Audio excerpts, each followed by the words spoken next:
Et je prends tout de suite cette chaîne en otage. Il a probablement coupé, mais c'est pas grave. Si jamais il n'a pas coupé, il faut que vous sachiez quelque chose. Il faut que vous sachiez que Maître Renard est quelqu'un d'incroyablement... Bonjour à toutes, bonjour à tous, bienvenue dans ce nouvel épisode de Farfouillage et Rouage. Aujourd'hui, on reçoit Glyph. Glyph, comment ça va ? Ça va très très bien, il l'a dit, il l'a bien dit.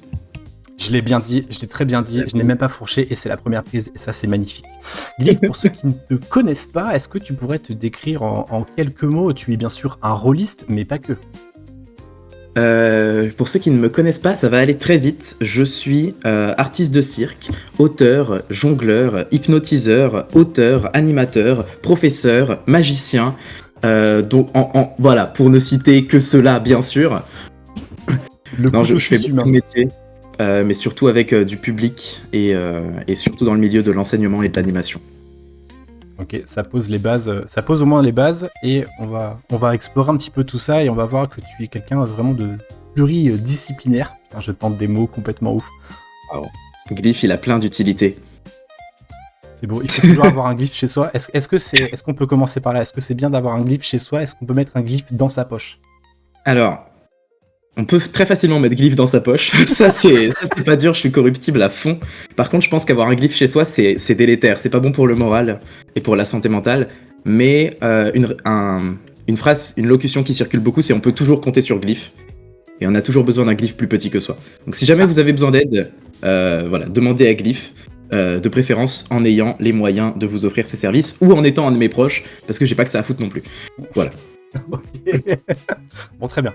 Ça commence comme ça. Écoute, Glyph, on s'est rencontrés par l'intermédiaire. Moi, j'avais déjà croisé ton nom et on s'était déjà peut-être un peu parlé par personne opposée, parce qu'on traîne dans les mêmes cercles rôlistes. Mais on s'est surtout rencontrés à la table, si je puis dire, de Jean Dindon, parce qu'il a fait une sorte de calendrier rôliste en décembre 2024. Je vous mets le lien en description si vous voulez aller jeter un coup d'œil. C'est super intéressant. Il reçoit plein de personnes, mais on n'est pas là pour ça.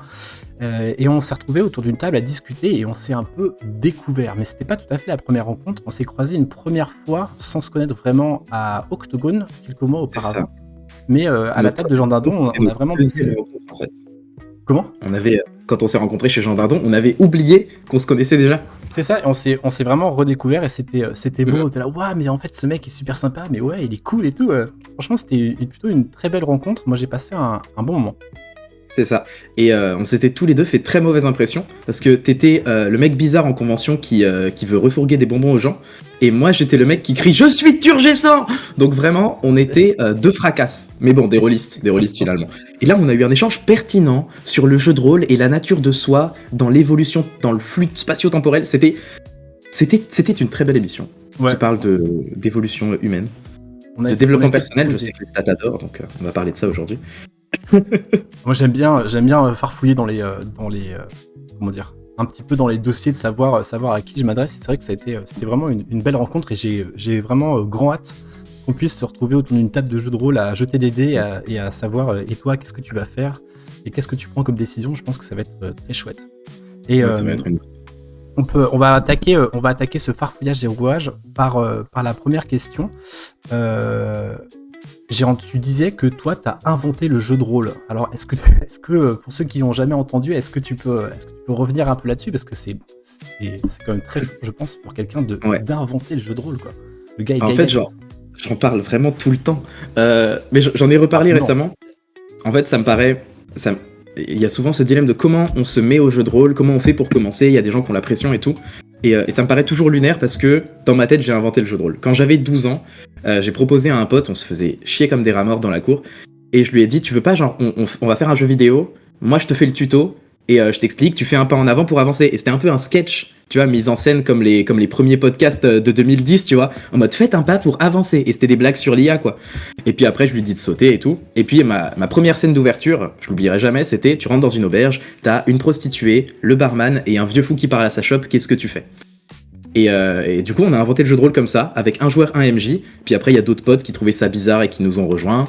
Et pendant 3 ans, j'ai joué comme ça, en inventant le jeu de rôle, parce que c'était marrant d'improviser. Et en 2015, j'avais 15 ans, et oui, Et oui, en 2015, j'avais 15 ans. Et je suis rentré dans un club de jeux de rôle et ils faisaient ça avec des dés, les mecs. Et là, j'ai vu un jeu de rôle publié, j'ai fait waouh, quelqu'un d'autre a eu l'idée avant moi. Et j'ai découvert All Tray, qui est mon premier jeu de rôle écrit et publié. Et après, je suis parti au lycée, j'ai découvert d'autres rôlistes qui avaient leur culture de jeu et j'ai découvert plein d'autres manières de faire. Et une porte. Mais du coup, à chaque fois qu'on me dit comment on fait pour se mettre au jeu de rôle, je suis en mode bah fais-le. Pourquoi t'attends, pourquoi t'es tendu? Après, quand moi j'ai commencé, il n'y avait pas d'actual play, il n'y avait pas de représentation du jeu de rôle, c'était pas une performance, tu vois. C'est genre, c'est un jeu que j'ai inventé entre potes, donc il n'y a pas de pression à faire du jeu de rôle dans ma tête.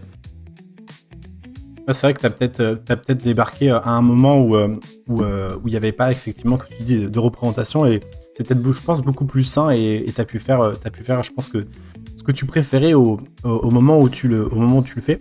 Et finalement, tu vois, dans ces années, juste avant que tu le formalises et que tu te retrouves un peu plus aujourd'hui, qu'est-ce que tu préfères en fait qu'est-ce que tu as préféré et qu'est-ce que tu as plutôt poussé dans un sens ou dans un autre? On a tous nos petites lubies, nos petites, comment dire, les trucs qu'on affectionne le plus. Toi, c'est quoi ce que tu préfères?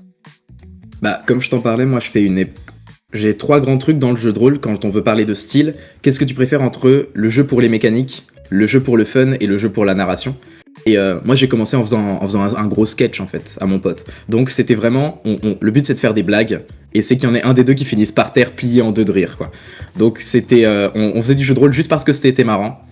Après on a commencé pas à raconter des histoires, juste à vouloir être le héros de l'histoire qu'on racontait, parce que c'était des fantasmes adolescents, tu vois, on avait 12 ans, donc on voulait être celui qui change le monde, tu vois. Moi je voulais sauver le monde et mon pote il voulait le détruire parce qu'il est plus pire que moi. mais du coup on a beaucoup joué pour ça, et c'est beaucoup plus tard, je pense vers 18 ans, je me suis intéressé au design et aux mécaniques de jeu et à ce que ça implique pour les joueurs et tout. Mais pendant très longtemps j'étais en mode les mécaniques c'est bullshit, on s'en fout complètement. Comprendre. Voilà. Et du coup, tu disais juste avant que t'as une échelle comme ça qui te permet de comment dire, de placer un petit peu ton jeu de rôle. Donc tu disais donc le fun, la narration, le système. C'est comme ça que tu essaies à chaque fois de recaler chaque expérience de jeu de rôle que tu as eu dans ton escarcelle. Ouais, souvent quand je jauge une table, ou quand je propose une table, je mets en avant ce qui va être important. Il y a vraiment des cultures de jeux différentes. Je sais que si je joue avec une bande de potes à moi, que je connais dans la vraie vie, le premier truc c'est passer une bonne soirée, c'est ça le fun. Par contre, si j'invite que des influenceurs rôlistes et qu'on va tester un système, bah le premier truc qu'on veut c'est la mécanique. On veut tester le système proche de comment il a été écrit. Du coup, pour moi c'est une manière de vraiment se mettre d'accord sur la proposition de jeu. Si on fait un podcast qui va être écouté que en audio, bah l'important c'est probablement la narration, tu vois, c'est transmettre une ambiance. Du coup voilà, c'est un peu mon échelle, c'est le jeu de rôle pour le jeu marrant, le jeu de rôle pour l'interprétation de personnages, et le jeu de rôle au sens lancer les dés et la mécanique. Voilà. Le mec, non seulement il invente le jeu de rôle, mais en plus il invente les termes qui vont avec, histoire de bien poser, de mettre son nom partout. J'aimerais bien être le premier thésard qui fait genre un doctorat en sciences ludiques sur le jeu de rôle, tu vois. Ce serait fou. La science ludique sur le jeu de rôle, c'est pas mal. Mais je pense que ça doit déjà exister. Ouais. J'imagine bien qu'il y a des gens qui ont dû pousser ce curseur jusque-là. T'as jamais essayé? Bah en vrai, moi je viens ma mère est professeure et je me suis beaucoup intéressé aux sciences de l'éducation grâce à elle. Merci maman. Et du coup, j'en parle d'elle comme si elle était déjà morte. Je vais me faire frapper à la fin de ce podcast. Pas bien. On t'aime là où t'es dans la ville où j'ai grandi. Et du coup, boire un thé tranquillement, tu vois, chez elle. C'est ça. J'en étais où? Oui, du coup, j'ai rencontré beaucoup de gens qui ont fait des thèses sur le jeu de rôle, qui est sur vraiment comment le jeu de rôle peut servir dans l'éducation, comment ça peut amener les gens à se connecter entre eux ou à développer de la compétence ou à emmagasiner des connaissances. Du coup, je me suis beaucoup intéressé à des trucs très chiants sur le jeu de rôle, avec beaucoup de mots compliqués pour peut-être pas grand-chose au final. Mais c'était intéressant. C'est un peu comme la musique, tu vois, d'un côté t'as la musicologie et ceux qui aiment bien faire des pavés de texte de 10 000 pages pour t'expliquer pourquoi un la c'est un la, et de l'autre côté t'as ceux qui disent non mais la musique ça se calcule pas, ça se ressent. Et en fait les deux sont vrais, et les deux sont intéressants et pertinents. Et je pense que peut-être même un mix des deux savamment dosé, c'est ce qui va donner beaucoup plus de couleur et de saveur à ce que tu fais. Tu disais que c'est marrant, ça me fait rebondir sur autre chose. Tu disais que tu as fait beaucoup d'éducation, etc. Est-ce que du coup, par le jeu de rôle, tu as expérimenté des choses que tu connaissais théoriques ou à l'inverse, tu vois, est-ce que, je sais pas si tu peux comprendre le sens de ma question, est-ce que par le jeu de rôle, tu as découvert des outils qui t'ont aidé dans ton approche éducationnelle, ou à l'inverse, est-ce que tu as des outils éducationnels qui t'ont aidé dans ton approche du jeu de rôle? Ça s'est plus fait dans ce sens-là. J'ai plus appris des outils en me formant dans la pédagogie qui m'ont après servi dans le jeu de rôle.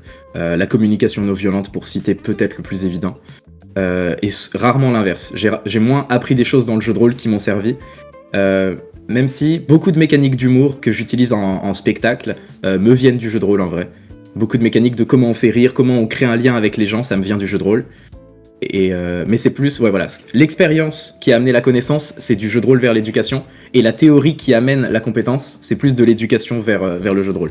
Donc les deux se sont nourris, décidément beaucoup de sophismes du juste milieu, mais finalement, un savant mélange de tout ça. Bah oui, c'est très souvent le cas, on l'a déjà dit. Ouais.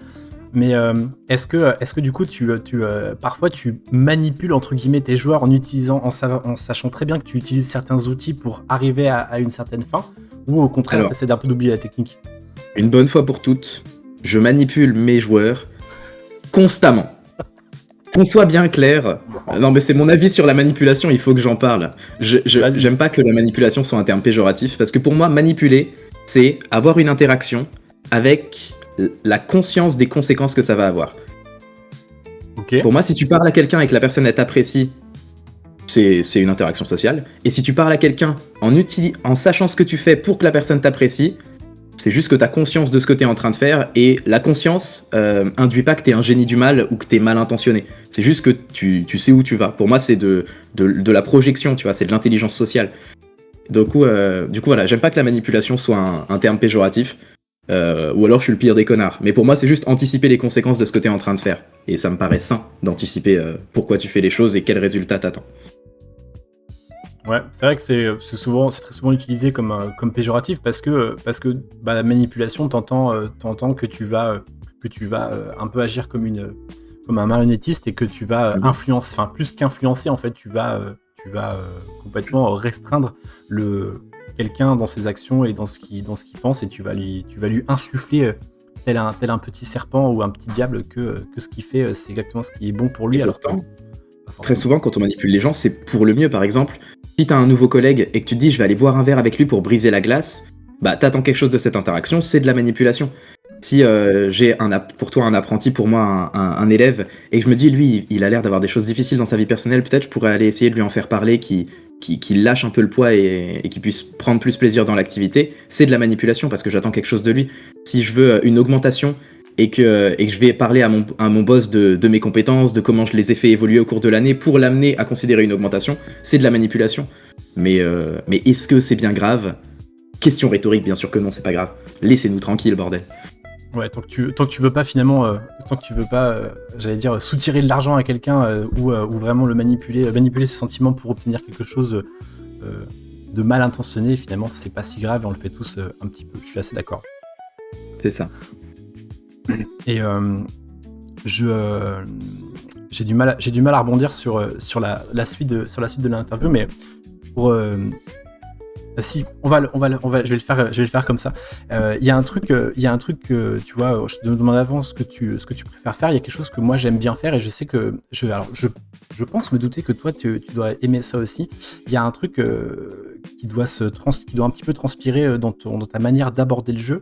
C'est la façon dont tu incarnes tes personnages, parce que j'imagine que pour bien manipuler, il faut avoir le bon ton, et en tout cas la bonne manière de présenter les choses. Est-ce que quand tu interprètes des personnages, tu fais quelque chose de particulier? Genre, est-ce que tu les prépares? Est-ce que tu leur fais des voix? Est-ce que tu leur donnes des trucs, etc.? Ça se passe comment? Alors, je travaille beaucoup avec l'image. J'ai une bibliothèque d'images qui s'est construite depuis que je fais du jeu de rôle. Et du coup, j'ai des images pour tout. Je illustre tout dans mes séances, les personnages, les lieux, les objets, tout ce qui apparaît et qui sert à quelque chose. J'illustre pas chaque fourchette non plus, mais tout ce sur quoi on peut s'attarder, je l'illustre parce que moi, ça m'aide à me projeter. Vous avez 47 fourchettes, en voici un échantillon. Non mais en plus ça m'arrive des fois de m'attarder sur des trucs nuls. Genre ils rentrent dans une auberge, ils commandent à bouffer, j'envoie toujours une photo du plat, mais parce que ça me fait kiffer d'avoir une photo de bouffe en fait. Ok. Et après j'aime bien aller sur pourquoi on cuisine comme ça dans tel endroit et tout. Je suis un peu chiant là-dessus je pense. Bon bref, moi j'aime bien juste envoyer des images de bouffe, tu vois, ça me fait plaisir. Ok. Et je prépare les voix des personnages. En vrai, les images, c'est même plus de la préparation parce que je le fais naturellement, tu vois, je mets pas d'effort à le faire. Et la voix, quand j'incarne un personnage, sur mon écran, il y a, en gros, sur la moitié de mon écran, il y a l'image du personnage, juste pour que je me projette en lui et que j'arrive à faire la voix. Ok. C'est déjà parce que ça me fait rire, et c'est pour ça que j'incarne, je crois qu'il y a un gobelin dans toutes mes sessions, où il y a toujours un personnage qui a un peu cette voix-là, depuis un peu inspiré Nailbug, tu vois, très Naziard, parce que c'est juste marrant. Et comme c'est quelque chose qu'on m'a très vite complimenté, j'ai un truc de si j'ai une qualité selon les gens, je vais pousser mes qualités tellement fort qu'on verra plus mes défauts. C'est un peu mon modèle de tryhard. La manipulation. C'est le modèle du spécialiste. C'est ça. Regardez. Et j'aime trop faire des voix. Genre c'est trop chouette d'amener les gens quelque part. Juste avec cet outil-là. Parce que tu peux faire tout ce que tu veux une fois que tu joues un petit peu. Par exemple, ça, je me suis dit que j'en parlerais pas, mais toutes les personnes au monde dont j'écoute les podcasts, donc toute la francophonie rôliste, j'ai déjà essayé de faire vos voix. Juste parce que je suis dans ma voiture, comme ça j'écoute les voix et je me dis ah putain elle est bien celle-là. Et du coup je mets le truc en pause et je redis la phrase, tu vois. Mais genre Jenny, toi, je me souviens, j'écoute vos et puis j'essaye de refaire. Tu vois, genre j'ai fait bienvenue au pays de Jenny. Ici on va avoir une petite discussion sur l'imaginaire et on va se. Tu vois, j'essaye de tout refaire pour décupler un petit peu l'inventaire des voix que je peux faire. Et ça me paraît important parce que c'est facile de faire les premières voix marrantes qui te viennent, la voix super suave pour peu que t'aies un peu de coffre et une voix grave, la voix du petit gamin hyperactif, la voix du gobelin, mais je sais que quand j'avais 15 ans, les seules voix de meufs que je faisais, c'était des voix de pétasses, parce que ça faisait rire mes potes, et parce que c'est très facile de faire une caricature. Mais si je veux faire une femme qui est vraiment sensible, ou une femme autoritaire, ou une femme que j'ai envie qu'on prenne au sérieux, bah c'est beaucoup plus dur quand t'arrives pas à bien l'incarner, quoi. Du coup, c'est quelque chose que j'ai dû travailler très longtemps pour faire des femmes crédibles, parce que je me vois pas juste prendre ma voix normale. Tu vois, pour moi, ça va pas transpirer assez les émotions de ce que c'est. Du coup, voilà, de temps en temps, j'essaye de faire des personnages exprès sans les tourner en dérision. Ça me dérange pas de faire un vieux et de me foutre de sa gueule, mais si tous mes personnages féminins, c'est des pétasses, ça commence à être un petit peu réducteur, tu vois. Du coup, c'est pour ça que je me tâte des fois à faire des voix. Des fois, tu te foires, hein. Mais bon, au pire, on est cringe, tu vois, c'est pas très très grave. S'il y a un petit moment où les gens ils font waouh, qu'est-ce qu'il est en train de faire là? Oh, ça va, c'est marrant. Est-ce que t'as des. Moi, j'avais vu une vidéo là-dessus. Pareil, je suis quelqu'un qui aime beaucoup faire des voix et en tout cas, c'est quelque chose que j'essaye de faire. Alors, je suis pas forcément quelqu'un qui imite très bien. Mais j'aime bien incarner mes personnages, je trouve que ça leur donne une certaine profondeur et surtout ça permet de rien qu'avec l'intonation de la voix, tu peux resituer un personnage. C'est un truc que j'ai fait il y a pas très longtemps dans ma campagne où en gros je reprends juste la voix d'un personnage sans dire qu'il est là et ça suffit pour que les gens disent ah il y a lui. Et je trouve que ça se caractérise. Bien. J'avais vu quelque chose qui m'avait pas mal débloqué. C'était un mec qui disait qu'il y avait plusieurs niveaux. Alors je saurais pas resituer exactement le truc, je vais raconter sûrement de la merde, mais en tout cas il travaillait sur plusieurs plans, notamment la tessiture, la profondeur que tu vas utiliser et une espèce de projection d'intention. Est-ce que toi tu as des petits tips comme ça pour ceux qui aiment bien fabriquer des voix? Il y en a autre que celui de j'écoute ce que j'aime bien et je reproduis, je suis cringe dans ma voiture et je répète les phrases. Il y en a beaucoup. Moi, le premier truc, c'est imiter la mimique d'un personnage. Et moi, c'est pour ça que je me mets l'image. Parce que si t'as un enfant candide qui a les yeux écarquillés et un petit sourire, tu vas avoir ce truc de hey, bonjour monsieur, madame. En fait, s'il vous plaît, je voulais savoir, vous venez d'entrer dans l'auberge, est-ce que c'est pour manger, pour boire, est-ce que vous restez toute la nuit? Tu vois, et t'as tout de suite l'enfant hyperactif parce que juste tu prends sa mimique, tu te mets dedans, tu vois. Un peu à la Actor Studio. T'as aussi, si t'as un personnage qui a une forte, lourde moustache, si tu te dis, là, j'ai une lourde moustache sur mon visage, comment ça me fait parler? Tu vois, et tu vas mettre les lèvres en avant, tu vas essayer de trousser un petit peu tes lèvres. Du coup, il y a ça. Le premier truc, c'est le faciès. Si t'as une cicatrice, si t'as un cheveu sur la langue, si t'as quelque chose qui déforme ta manière de parler, c'est la première chose. La deuxième, c'est la prosodie. La prosodie, c'est la mélodie de la voix, c'est la manière de parler. Donc, quelqu'un d'hyperactif qui va avoir un rythme extrêmement soutenu, ça va pas parler de la même manière que quelqu'un qui a besoin de se poser, de mettre des silences, de dire que là, on déconne plus. Et après, tu joues avec les nuances. Tu fais une voix très aiguë pour un mec extrêmement baraque qui prend le temps de parler lentement, ou quelqu'un qui parle super vite avec une voix grave. Enfin, tu joues, tu t'amuses en mélangeant les choses de manière absurde. Je pense qu'il y a ça. La hauteur, la prosodie. La hauteur, c'est juste grave ou aigu. Et la texture, c'est dur à faire sans se péter la gorge très très vite. Mais de rajouter un peu de grain dans la voix, sans en faire trop, tu vois, faut quand même que tu puisses tenir ta voix si jamais le PNJ il va être là longtemps. Ouais, la texture, c'est pas le premier truc que je donnerais. Souvent, on va se péter la voix en voulant en mettre trop. Tu vois, comme si tu veux faire la voix de Smaug, le dragon, bah tu vas la faire 30 secondes et puis après t'as plus de voix, tu vois, parce que c'est trop grave pour la plupart des gens. Et puis t'as trop de texture et tu vas te racler la gorge trop fort, quoi. Ouais, puis ce qu'on sait pas, c'est que la voix de Smaug aussi, elle est un poil trafiquée. Alors Cumberbatch, il a une voix assez grave de base, mais il a quand même, il y a quand même des ordinateurs qui viennent rajouter de la texture et du grain, etc., pour lui donner vraiment une espèce de coffre énorme, Une mais surtout ampleur. une résonance et une présence qui est assez folle. Elle est terrifiante, cette voix. Je la trouve très très bonne. Ça, la voix de Cumberbatch dans le. C'est peut-être, pour moi, c'est peut-être ce qui a sauvé de ce film, c'est vraiment ça, parce que si on regarde le reste technique, Ah, ouais, mais il y a Smaug, c'est juste quand pour ça. même. C'est uniquement, enfin moi, à chaque fois, je reprends du plaisir juste pour le passage You little hobbit, juste pour ces j'adore. 3 secondes. En fait, faut juste voir une compilation, tous les moments de Smaug, C'est ça. et ça t'as suffit. 15 minutes au lieu d'une trilogie, quoi. Mais Ouais, t'es bien. T'as pas besoin de te taper 6 heures de trucs pour savoir que de toute façon, il va quand même y arriver à la fin parce que le héros, il y arrive toujours. En vrai, moi, je suis peut-être un petit con, mais j'ai préféré le Hobbit au Seigneur des Anneaux. Donc, L'hérésie, ouais. les gars, enfin, tu vas être. Dites-nous Après- en commentaire qu'est-ce que vous préférez, la trilogie originale de Peter Jackson ou celle qu'il a faite après. Après, bon, il y a un peu un truc de... Moi, je suis né en l'an 2000. J'ai connu Le Seigneur des Anneaux parce que c'est les films de mon père que j'ai regardés avec une qualité dégueulasse sur un écran qui en valait pas la peine. Et j'ai vu Le Hobbit au cinéma, où là, je les ai vus sortir et je les ai vraiment vécus avec une ambiance sonore de fou, avec la voix de Smaug qui résonne partout. Et j'ai un kink sur les dragons, tout le monde le sait. Donc voilà, juste, il y avait un dragon, Le Hobbit est mieux, en fait. Il y a pas de débat, je suis quelqu'un de superficiel. Non, mais je comprends, les dragons, c'est très inspirant. Les dragons, c'est trop stylé. Et j'avoue que c'est l'incarnation de Smaug, elle donne des petits frissons, quoi. Les dragons, c'est un peu le. Toi, t'as créé ton propre univers, parce que après avoir créé ton propre jeu de rôle, tu t'es dit, bah, quitte à créer le jeu de rôle, le principe, autant créer en fait son propre univers, parce que est-ce que t'as trouvé avant, est-ce que t'as testé plusieurs jeux et puis finalement tu t'es dit, bah, je vais créer mon propre univers parce que ça me satisfait plus.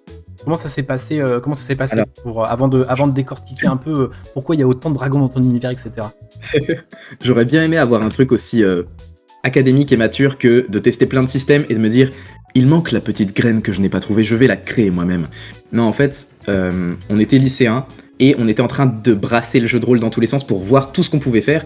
Et on avait une table où on était 5 et le MJ il tournait à chaque fois.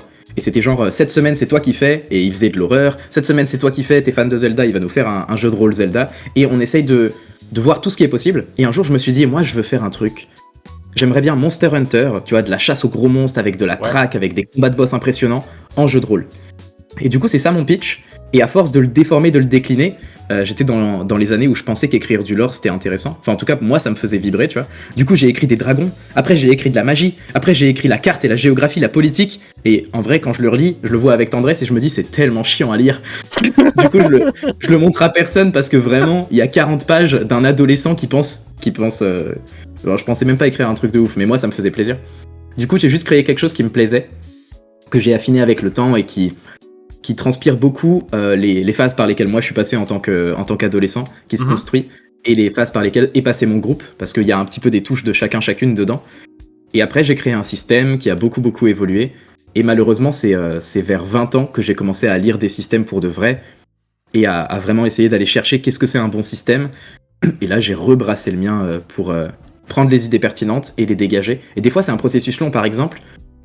J'ai découvert les atouts et handicaps avec Vampire la Mascarade. Okay. Donc le fait que ton personnage, il a des caractéristiques qui l'aident dans son gameplay et à la fois dans son interprétation. Par exemple, mon personnage, il est kleptomane et il a une dette. Et bah ça va rajouter des choses dans ce qu'on va jouer et dans sa manière de se comporter. Et à la fois ça nourrit la fiche de personnage et ce que je peux faire mécaniquement avec. Et à la fois ça nourrit son lore, l'interprétation, la profondeur qu'il a.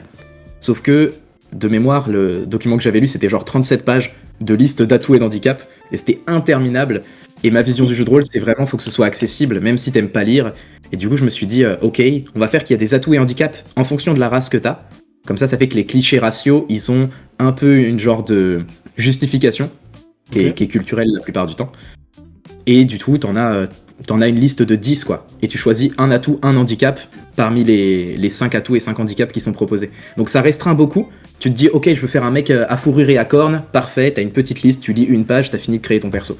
Comme ça va vite, et ça a pris très très longtemps, je crois que ça a pris 3 ans, pour que j'ai la version finale de les atouts et handicaps, comment moi je les visualise. Du coup, très souvent, quand il y a une mécanique qui m'intéresse, je la brasse dans tous les sens, et à force de la faire jouer et d'avoir des retours de joueurs, je me l'approprie. C'est pour ça que je dis souvent que le jeu de rôle, c'est un art d'appropriation et de parodie, parce que c'est comme ça que moi je l'ai vécu, et je l'ai inventé en faisant une parodie de sketch, tu vois. Donc c'est vraiment important pour moi, ça. Voilà. En fait, chaque fois que tu penses que tu tiens quelque chose, tu vas l'éprouver jusqu'à l'essorer pour en retirer à la fin la substantifique moelle, en te disant ça c'est vraiment intéressant pour moi. Et justement ça me fait réfléchir pour est-ce que du coup le système que tu as créé, est-ce que tu es parti quelque chose que tu connaissais ou vraiment tu l'as construit comme ça en te disant parce que moi j'ai fait un peu l'inverse, c'est-à-dire que j'ai commencé le jeu de rôle par un système très complexe qui est Donjons Dragons 5e édition, enfin on n'est pas tous d'accord mais enfin bref on va dire qui est touffu. Et après j'ai cherché à voir comment ça fonctionnait d'autres trucs pour finalement tu vois faire un petit mix de plein de choses et arriver à quelque chose qui moi me correspondait. Toi du coup tu disais que t'es parti, t'as expérimenté en rajoutant des choses. Comment ça s'est passé à la création de ton système? Est-ce que ton système il doit forcément ressembler plus ou moins à quelque chose d'autre? Est-ce que tu as pris d'abord un système que tu as cassé dans tous les sens en testant des trucs, en rajoutant, etc. ou tu l'as vraiment créé de toutes pièces? De mon point de vue, du coup je le compare au premier jeu de rôle que j'ai joué et ça n'a vraiment rien à voir. Donc je l'ai créé de toutes pièces, mais avec probablement des inspirations dont j'ai pas conscience. Mais on vient un peu de cette génération on était beaucoup geeks et on s'est dit si la vie c'est un jeu, c'est quoi le code de ce jeu, tu vois, c'est quoi le gameplay. Et du coup on s'est dit vas-y, si on doit mettre des caractéristiques comme Donjons et Dragons le fait pour représenter les différents pans de la vie, qu'est-ce qu'il y a? Moi je trouve que dans Donjons et Dragons il y a trop de trucs mentaux, genre il y a intelligence, sagesse, je suis toujours paumé entre la différence entre ces merdes. Donc moi je me suis simplifié, il y en a 5 dans ma tête, 6 si on met la magie, mais on va dire que je le compte pas dans la réalité. Il y a le charisme pour les interactions sociales, la force pour la capacité à savoir se battre, l'intelligence, mais pour moi c'est le mental, c'est la volonté, l'intelligence, c'est un seul truc, ça va ensemble. L'habileté, c'est la dextérité du corps pour se déplacer, pour faire des trucs avec ses mains, tout ça, ça va ensemble. Et j'en ai oublié un, honte à moi. Et la perception, l'usage des 5 sens. Et globalement, c'est tout. Tu vois, c'est genre, il y a ces 5 branches, et après t'as plein de subdivisions, manier une arme bien précise, faire du tir à l'arc, blablabla. Mais j'ai divisé le truc comme ça. Et il y a quelques fois où ça a changé, il y a des moments où je me suis dit, quand même, l'agilité dans les pieds et la dextérité dans les mains, ça mérite d'être séparé. Et après, c'est à force d'équilibrer le truc où tu te dis, on fait des stats en fait, on récolte 50 fiches de personnages de mon jeu, et je me disais, tiens, c'est marrant, personne prend jamais cette caractéristique. Et du coup, il faut la fusionner avec une autre et tout. Donc voilà, avant, il y en avait un peu plus que ça, et comme il y en avait qui étaient sous-utilisés, on les a fusionnés juste pour que ce soit équilibré et qu'il n'y ait pas des trucs beaucoup plus utiles que d'autres. Et quand... Je rebondis sur le système parce que moi c'est quelque chose qui m'intéresse. Du coup, est-ce que ta fiche de personnage elle tient en une page, mais genre condensée à la mort, un peu comme on verrait sur l'appel de Cthulhu ou sur les jeux de Donjons Dragons, ou c'est quelque chose qui est un peu plus light? Et aussi pour compléter ta réponse, est-ce que quand tu expliques ton système, ça tient en combien de pages ton système? À peu près, tu vois, pour se donner une idée, tu vois, si tu nous dis que c'est 200 pages ton système, tu vois, on voit bien l'idée quoi. Les fiches perso, elles tiennent sur une page, et c'est une page mécanique, et souvent après t'as une page vierge pour noter ce que ton personnage y pense, les informations importantes qu'il a sur la quête, enfin bref, ça c'est la page blanche de menée de partie quoi. Mais ça tient sur une page et c'est pas condensé. Vraiment, on est tranquille. On est très très très tranquille parce que j'ai eu pendant très longtemps du mal avec la lecture, et du coup je voulais que mon système il soit accessible pour les gens comme moi, tu vois, pour les gens qui vont pas lire 1000 pages avant de se lancer dans un jeu de rôle.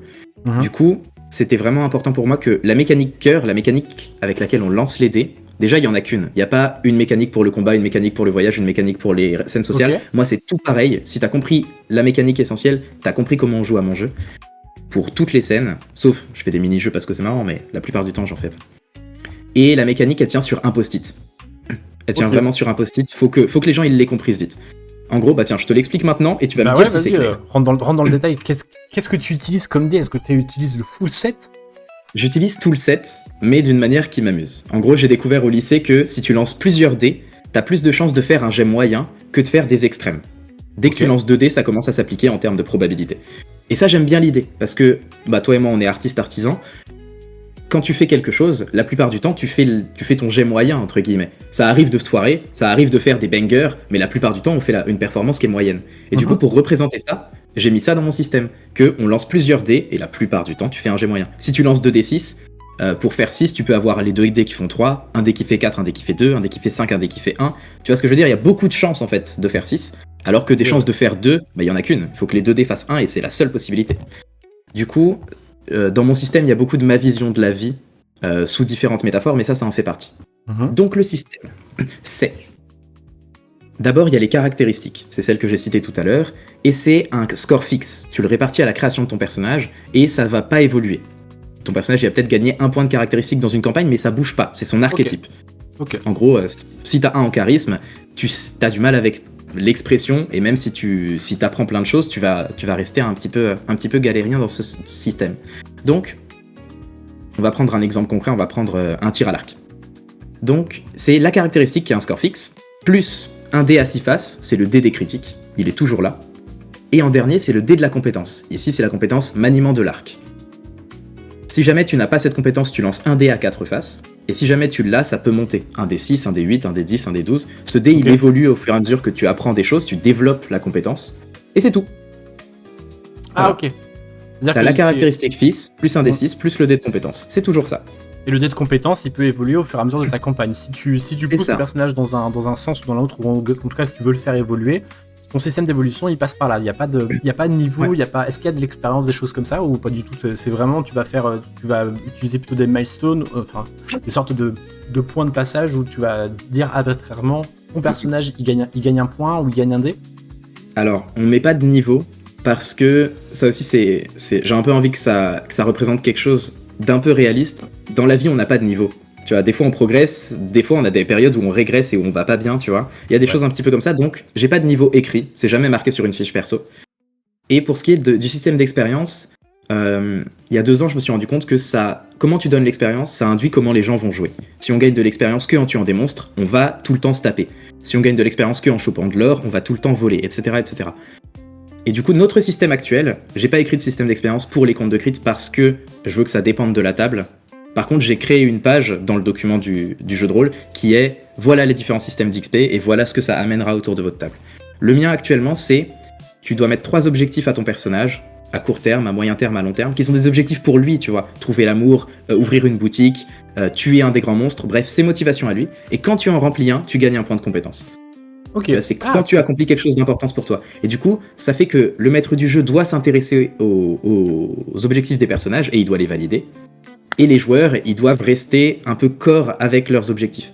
Bien sûr, t'as le droit d'en faire changer.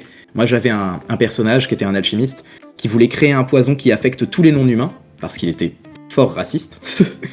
Et il se trouve qu'il a évolué dans la campagne, il est tombé amoureuse d'une femme oiseau, et maintenant, il veut juste être aimé pour ce qu'il est. Et du coup, il a viré son objectif de poison, tu vois. T'as le droit de faire changer tes objectifs, et c'est très fluctuant. Mais du coup, c'était pour avoir un système d'XP qui serve un peu la narration et l'évolution de personnage, parce que en ce moment, c'est ce qui m'intéresse de me plonger un peu plus au cœur du personnage et de ce qu'il vit, quoi. Mais ça peut changer. Plutôt cool, j'aime beaucoup la façon dont t'as amené ton système vers ce que tu veux faire émerger. Moi, je suis plutôt, tu vois, en ce moment, je suis dans un truc où je suis à fond sur la narration. Donc, en gros, le système que moi j'utilise, c'est un truc très très simple, issu de plein de choses. Et en gros, c'est juste 2d6 plus les compétences, contextuelles, on va dire, et à quel point tu vas pouvoir utiliser un truc qui vont te rajouter des bonus sur ta réussite. Et c'est quelque chose qui va être très coloré sur le résultat. En fait, tant que tu fais quelque chose et tant que tu proposes quelque chose et que tu vas vers la résolution d'une action, il va se passer un truc de toute façon, tu vois. Il y aura pas de système de tu vois, je me suis beaucoup détaché. Ce que je voulais absolument éviter, c'était quelque chose issu de Donjons & Dragons où En gros, ton personnage, c'est un guerrier et parfois, il rate son action. Tu vois, là, tu fais putain. Oui. Et en fait, je me suis retrouvé à faire des tours de jeu où t'attends 10 minutes que la balle elle te revienne, tu jettes ton action et ça marche pas. Et moi, en tant que joueur, ça m'a beaucoup frustré. Et en fait, c'est quelque chose qui va me sortir très très vite de l'immersion, en tout cas, qui va me retirer énormément de plaisir de jeu. Yep. Et donc, je me suis dit, dans le système que je vais vouloir créer, je veux absolument qu'il n'y ait pas ça. Je veux absolument pas que tu fasses des tours pour rien. Et du coup, en gros, j'ai fait en sorte de pousser le truc dans ce sens-là. Typiquement, c'est pour ça que j'aime pas les systèmes à pourcentage. Et pour moi, Donjons et Dragons en fait partie. Pour moi, si tu lances un des 20, c'est du pourcentage. C'est par tranche de 5%, mais c'est du pourcentage. C'est déguisé, mais... Et j'aime pas ces systèmes-là parce que justement, si t'es le meilleur forgeron du monde, t'as autant de chances de casser un petit canif que t'es en train de faire que de créer une épée légendaire. Et ça me paraît pas cohérent avec la fiction. C'est pour ça que dans mon système, on lance des dés, mais on a aussi un score fixe qui s'ajoute. Ça fait que si je suis le meilleur forgeron du monde, j'ai 5 plus D6 plus D12, je fais au minimum 7. Ça veut dire que dans mon système, si je forge une épée normale, je lance même pas les dés en fait. Parce que c'est trop facile pour moi. Tu vois, et en plus, ça rejoint un peu le truc de s'il n'y a pas d'enjeu narratif, de toute façon, on lance pas les dés. Si t'es le plus grand chevalier du monde, tu tabasses un paysan, tu lances pas les dés en fait. Tu l'éclates. Sauf si j'ai vraiment envie que tu te prennes une fourche dans le cul, ce qui arrive assez souvent dans mes séances. Mais voilà, on lance que si c'est pertinent. Et du coup, c'est justifié dans le système. Il n'y a pas besoin de lancer parce que ma moyenne de jet c'est 14 et que lui il a 7 quoi. Donc je le dégomme et je lance pas les dés. Ouais, l'arbitrage, ça a quand même une place importante dans ta manière de fonctionner, j'ai l'impression. Ouais. Bah du coup, c'est un système à score et à chaque fois, c'est le maître du jeu qui va statuer où est la difficulté. Du coup, il y a des trucs un petit peu standards à suivre. Et au début, je pense que quand tu fais tes premières séances en tant que MJ, c'est un peu dur de se dire, ok, donc là c'est difficulté 10, mais il pleut, donc peut-être c'est un peu plus dur, on va dire que c'est 11. Tu vois, c'est un peu arbitraire. Mais en fait, une fois que tu l'as joué, ça devient limpide dans ta tête. C'est genre, t'es en train de vouloir affronter un chevalier, c'est un chevalier d'élite, donc il a 15, il a une épée légendaire, donc c'est plus 2, c'est difficulté 17, lance ton dé. Tu vois, et en fait, ça va vite, c'est dans ta tête, tu le fais vite. Mais c'est comme tous les jeux à arbitrage, les stats, il en a un aussi, et quand tu joues à la table de les stats, c'est fluide. Tu t'en rends même pas compte, lui, il fait le truc dans sa tête, ça prend 2 secondes. Ah ouais. Et en plus, t'as le luxe de... Passe les potards aux différents endroits. C'est ça. Tu peux adapter aux enjeux de ta fiction. C'est très très fluide. Et ça, moi, ça me plaît. Ça fait que tu as un petit peu de contrôle sur ce que tu fais vivre aux joueurs. Et aussi, il y a ce truc de... Des fois, j'annonce la difficulté. Et là, il y a de la tension. Ça me permet d'être transparent pour les joueurs qui préfèrent que ce soit transparent. Et quand je dis, là, c'est difficulté 17... Bah, dans mon jeu, tu fais en moyenne entre 5 et 20. Si c'est 17, la plupart du temps, c'est mort, en fait. C'est chaud. C'est chaud. Du coup, ça permet d'avoir le luxe de mettre de l'enjeu, quoi. Mais pour moi, s'il y a tout le temps une difficulté annoncée, il n'y a plus d'enjeu. Tu vois, si t'as 30% de réussite, bon bah lance et perds, tu vois. Mais là, de se dire, je dois faire 17, les joueurs ils calculent pas dans leur tête combien de pourcentage de réussite ils ont, tu vois. Donc c'est un peu nébuleux, c'est un peu, oh non, c'est la seule difficulté qu'il a annoncée, que se passe-t-il? Tu vois, tu peux faire du drama autour. Et ça, j'aime bien. Ça, j'aime bien. J'ai besoin d'une pause pipi. Vas-y. Et je prends tout de suite cette chaîne en otage. Il a probablement coupé, mais c'est pas grave. Si jamais il n'a pas coupé, il faut que vous sachiez quelque chose. Il faut que vous sachiez que Maître Renard est quelqu'un d'incroyablement doux et pertinent dans les échanges. Voilà, j'aime bien ce gars. Je l'aime bien, vraiment. On a passé un peu de temps à parler en off parce qu'on s'est appelé pour discuter de plusieurs sujets. Et il y a quelque chose chez les artisans et les artistes, je crois que c'est quand on a un métier concret, un métier où on est proche de notre résultat et de nos clients, il y a quelque chose qui nous rattache beaucoup, beaucoup à la réalité. Et ça me paraît, je sais pas, ça me paraît pertinent et concret. Il y a quelque chose que les gens qui travaillent dans des métiers moins réels, peut-être dans les assurances, tu vois, n'ont pas. Il y a peut-être une déconnexion de la réalité qui m'éloigne un peu de ces gens socialement.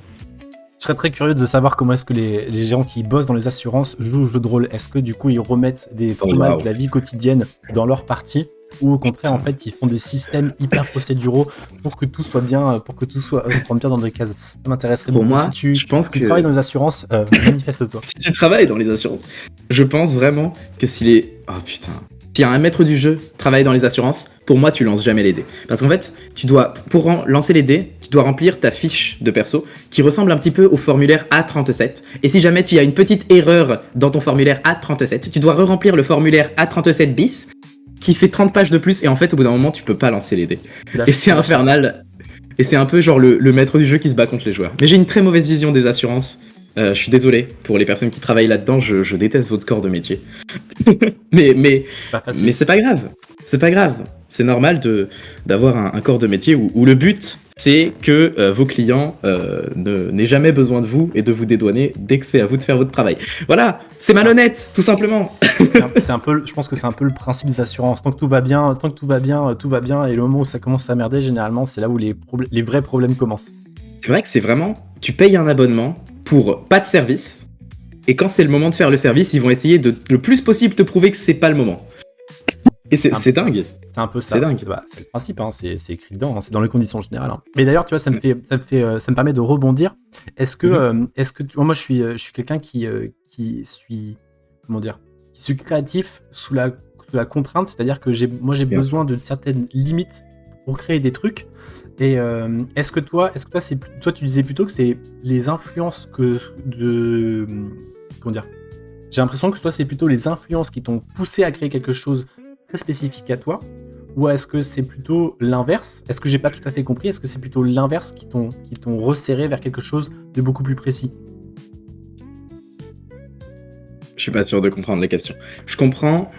Vas-y, reprécise. J'essaie de la reformuler autrement. Est-ce que pour toi, des contraintes, c'est une contrainte liée à ton système ou à ton univers, c'est quelque chose qui va t'aider à mieux créer, ou au contraire, tu vas ouvrir beaucoup plus pour t'aider à rajouter des choses? Tu disais tout à l'heure que tu as créé ton jeu et ton univers et ton système en testant des choses au fur et à mesure et en resserrant au fur et à mesure. Est-ce que c'est comme ça aussi que tu as créé tout ton univers, c'est-à-dire que tu es arrivé avec plein de choses où tu as resserré, ou est-ce que tu continues au contraire de rajouter des trucs à l'intérieur? Moi, je le vois beaucoup plus comme rajouter, mais c'est peut-être une question de phase. Quand le jeu il était dans ses premières années, il n'était pas équilibré. Et donc, on a eu plein de joueurs qui ont cassé le système jusqu'à ce que, à force d'ajustement, ma manière de le faire jouer et le système deviennent plus souples et plus solides. Ce qui fait qu'aujourd'hui, pour moi, tu peux plus casser mon système parce qu'il est équilibré pour la proposition qu'il sert. Maintenant, avant, il était juste pas fonctionnel. Maintenant, il a un style. Tu vois. Et du coup, maintenant, je rajoute des choses. Je rajoute des petits modules. Et d'ailleurs, tu vois, le système d'XP, typiquement, j'ai plein de petits systèmes d'XP qui sont notés un peu partout. Et il n'y en a pas un meilleur qui sert mieux à la proposition. Il y en a juste plusieurs en fonction de ce que j'ai envie de faire jouer.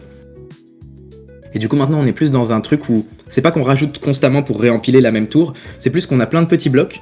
Et quand je veux lancer une campagne, je me dis, ok, alors on va prendre celui-là, on va prendre celui-là, on va prendre celui-là, etc. Enfin, donc ça construit vraiment pour répondre à des nouvelles envies et à des nouvelles demandes. Tu vois, là, typiquement, le travail en ce moment, il est très touffu. C'est ajouter une nouvelle race jouable. Ça fait 3 ans qu'on joue avec les races actuelles, on en a 5. Et ajouter une nouvelle race, ça soulève beaucoup de questions. Ça m'est venu en me disant, il y a un archétype qu'on peut pas jouer, c'est les personnages artificiels, comme les forgeliers dans Donjons et Dragons. Tu vois, qui ont ce dilemme ils sont pas vraiment réels, ils ont été créés pour quelque chose de précis, contrairement à nous les humains qui naissons juste par besoins animaux et biologiques de nos géniteurs, quoi. Et du coup, je voulais qu'il y ait quelque chose qui puisse avoir ce dilemme. Du coup, il y a un peu comment tu réinventes la roue sans faire un truc extrêmement chiant et générique. Okay. Comment tu fais pour que les dilemmes moraux ils soient amenés dans le personnage. Moi, ça passe par les atouts et handicaps. Comment tu fais pour que le gameplay il soit différent des autres races. Et surtout, pourquoi il y a une race qui sort de nulle part? Comment elle va interagir avec les autres vu qu'elle est née après? Et comment, tu vois, parce que toutes les races, elles ont des conflits entre elles, ils ont des guerres millénaires, ils ont de l'animosité, certains, il y en a qui ont colonisé la planète. Pourquoi d'un seul coup, pouf, il y a une 6e entité qui vient? Qu'est-ce que ça vient foutre là-dedans et comment ça rebat les cartes? Donc c'est un gros truc en fait, ça bouscule plein de choses déjà établies dans le world building, dans le système, et c'est très intéressant. Et ça répond juste à une demande j'ai envie de jouer des créatures artificielles qui cherchent leur place dans le monde. Peut-être parce que ça répond à des questionnements personnels. Je suis en train de faire une introspection en live. Vas-y. Qui est, je suis à un moment de ma vie où, tu vois, quand t'es en fin d'études, c'est le moment où tu peux choisir et devenir ce que tu veux, mais t'as encore pas assez d'outils sur ce que c'est la vie. Moi, ça fait 7 ans que je fais mon métier, et je suis à un moment où je suis posé, je dispose d'assez de temps et d'argent pour me réorienter comme je veux, et je suis relativement bien là où je suis, donc je peux faire des petits ajustements dans vraiment la direction que je veux, ou en tout cas j'ai cette sensation-là. Du coup, j'ai un peu pas une crise existentielle, mais une nouvelle quête de sens, qui est pas faite parce que je me sens emprisonné et parce que je subis le monde, mais parce que je suis assez libre dedans reprendre une direction qui me convient encore mieux, tu vois, pour préciser un peu le chemin dont j'ai envie pour moi. Et du coup, je pense que c'est pour ça que je crée une classe qui se questionne sur son propre sens, parce que ça fait écho à ce que l'auteur est en train de vivre, tu vois. Voilà. Ouais, Ou peut-être que je vois trop et qu'en fait, je suis pas psy et que je devrais pas aller sur ce terrain vu que c'est pas ma compétence. Peut-être. Non, je suis pas tout à fait d'accord. C'est que je trouve au contraire que le jeu de rôle, ça permet d'émuler des situations que tu aurais pas. Comment dire, d'émuler des situations que tu pourrais résoudre de différentes manières que la façon dont tu aurais de les résoudre dans la vie. Je sais pas si c'est clair. Mais Oui. En tout cas, je pense que ce que tu mets dans ton jeu de rôle, c'est une part de toi quand tu le crées dans tes histoires, dans tes campagnes, etc. C'est pas, ça sort pas de nulle part. C'est quelque chose que tu as envie. Bien sûr. Très souvent des choses que tu as envie de faire jouer, ou alors qui t'ont plu, etc. Ou au contraire, de manière comment dire, inconsciente, c'est de remettre sur la table, c'est une façon pour moi de redétricoter quelque chose que soit que t'as pas compris, soit que t'aimerais lui donner une autre fin. Tu vois, on a tous connu des épisodes très bouleversants dans nos vies, et on les gère pas tous de la même manière, et parfois tu te rends compte que oui, ça pourrait être une situation ludiquement parlant intéressante à explorer, mais parfois c'est très souvent un exutoire, tu vois, un truc qui t'a pas que t'as mal vécu. Bah, tu vas pouvoir le vivre différemment, tu vois. Moi, je suis quelqu'un qui va comment dire, utilise le jeu de rôle pour aussi questionner certaines choses, tu vois. En ce moment, dans ma campagne, c'est le pitch que j'avais. J'ai créé plusieurs pitchs pour explorer un peu l'univers que j'avais envie de jouer. Toi, tu dis que tu t'intègres une nouvelle race, du coup ça va perturber énormément ton gameplay, etc. Bon, là où tu vois, moi dans le même questionnement, je me serais juste dit ok, je le fous en plein milieu, qu'est-ce que ça donne, et du coup comment ça va pouvoir faire évoluer mon histoire. C'est marrant parce que ça résonne avec les tropes que j'ai mis en place. Moi aujourd'hui dans ma campagne, c'est un petit peu comment est-ce que les personnages ils vont faire dans la fiction, dans un monde de fantasy assez classique. Comment est-ce qu'ils vont faire face à la technologie qui prend de plus en plus de place et tout ce que ça implique, tu vois, les ressources, la pollution, le bouleversement des factions, des races, etc., de l'ordre établi. Donc en fait, tu vois, ça rejoint un peu ce que tu dis, où tu mets quelque chose qui est complètement nouveau en plein milieu, et comment est-ce que ça va développer. C'est là où j'en suis, en tout cas, c'est mon pitch de campagne. C'est vraiment ça, c'est genre, c'est la nature versus la technologie, et les deux qui s'entrechoquent fortement. Et tout ce que ça va impliquer derrière. Et au milieu, je balance mes joueurs. Et là, vous faites quoi ? Bah pour revenir un petit peu sur le jeu de rôle et ce que ça dit de l'auteur, en fait pour moi c'est un peu voir le jeu de rôle comme un art, tu vois. Et l'art, pour beaucoup des personnes qui le pratiquent, il permet de faire catharsis des émotions. Je pense que tous les musiciens me rejoindront sur on aime bien jouer des chansons tristes parce que des fois ça fait du bien, tu vois, de sortir un petit peu ce que t'as. Et je pense que là-dedans, le jeu de rôle sert beaucoup... répond beaucoup en tout cas à ma vision de l'art, qui est déjà on le fait pour le fun parce que le jeu de rôle c'est marrant, ensuite des fois c'est marrant de l'étudier et de voir comment ça fonctionne de l'intérieur, et pour finir des fois c'est juste une manière de purger ses propres émotions à soi. Moi je pense on a tous eu un truc qui nous marque et qui après on se torture le soir, genre ah j'aurais dû dire ça, j'aurais dû faire ça, et le fait de pouvoir le rejouer en jeu de rôle avec en plus le point de vue des joueurs ou d'un MJ qui vont l'interpréter différemment, c'est comme si à la fois t'en parlais à un pote qui te donne son avis et en même temps on revit la scène. Je trouve qu'il y a quelque chose de très puissant là-dedans, et toutes les personnes qui ont joué à ma table, enfin mes joueurs habitués, savent que j'ai fait jouer tous mes deuils en campagne. Il y a des gens qui trouveront ça peut-être bizarre ou malsain, mais quand moi j'ai été endeuillé, ça s'est toujours ressenti dans mes campagnes, il y a toujours eu quelque chose qui est apparu. La première fois c'était mon premier deuil et j'étais très très jeune, et les joueurs passent par un cimetière, ils s'attendent à une séance avec des morts vivants, et ils voient juste un jeune homme qui est tout seul face à une tombe et qui est en train de pleurer toutes les larmes de son corps. Et il n'y a pas un chat, il n'y a pas un zombie. Et en fait, ils ont juste consolé un jeune homme qui fait son premier deuil pendant 20 minutes. Parce que moi, j'avais besoin d'en parler en ayant une certaine protection à travers la fiction, tu vois. Tout à fait, je vois exactement de quoi tu parles, parce que je suis passé par là justement l'année dernière où j'ai perdu quelqu'un de très très proche. Et ça m'a vraiment profondément affecté, ça m'a beaucoup...